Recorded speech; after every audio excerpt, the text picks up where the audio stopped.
یا مرحبا زین الشہور۔ آخر کار الوداعی گھڑیاں آ پہنچی، ایام معدودات گنتی کے چند دن اختتام کو پہنچے۔ ان ایام میں جو بھی نیکی کا کام ہوا وہ اللہ کی توفیق سے ہوا۔ اس ماہ میں کوئی بھی نیکی ہم اگر کر سکے تو اس پر کسی قسم کا کوئی غرور دل میں نہیں آنا چاہیے، کسی قسم کا کوئی تکبر نہیں ہونا چاہیے، کیونکہ اللہ کے نیک بندوں کے بارے میں آتا ہے والذین یؤتون ما آتوا وقلوبہم وجلۃ انہم الی ربہم راجعون، اور جن کا حال یہ ہے کہ وہ اللہ کی راہ میں دیتے ہیں جو کچھ بھی وہ دے سکتے ہیں، پھر بھی دل ان کے اس خیال سے کانپتے رہتے ہیں کہ ہمیں اپنے رب کی طرف پلٹنا ہے، یعنی ان کا ہم و غم آخرت ہوتی ہے۔ وہ یہ نہیں دیکھتے کہ انہوں نے آج دنیا میں کیا اچیو کیا، کیا کمایا،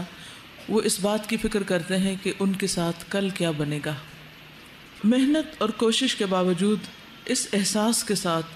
کہ حق تو یہ ہے کہ حق ادا نہ ہوا، ایسے میں دل سے ایک آواز آتی ہے کہ اے رب تو ہمارے اعمال کو نہ دیکھ، اپنی وسیع رحمت کو دیکھ، تو ہمیں اپنا قرب ہماری عبادت کی وجہ سے نہیں اپنے کرم کی بدولت عطا فرما، تو اپنی عبادت کو ہماری آنکھوں کی ٹھنڈک بنا، ہمیں اخلاص کی دولت سے نواز اور بغیر حساب کے بخش دے، کیونکہ تو واسع المغفرہ ہے۔ اس رمضان میں جو کچھ ہو سکا وہ خاص تیری عنایت کی وجہ سے تھا، اور جو نہ ہو سکا وہ سراسر ہماری اپنی کوتاہی اور غفلت کی وجہ سے تھا۔ بہرحال جو کچھ ہوا سپردم بتو مایہ خیش راہ،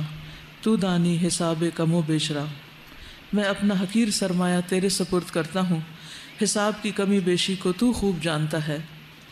یا رب ہمیں آئندہ تمام زندگی کے لیے صراط مستقیم پر جمائے رکھنا اور کبھی بھی نیکی کے مواقع سے محروم نہ رکھنا۔ یا مرحبا زین الشہور۔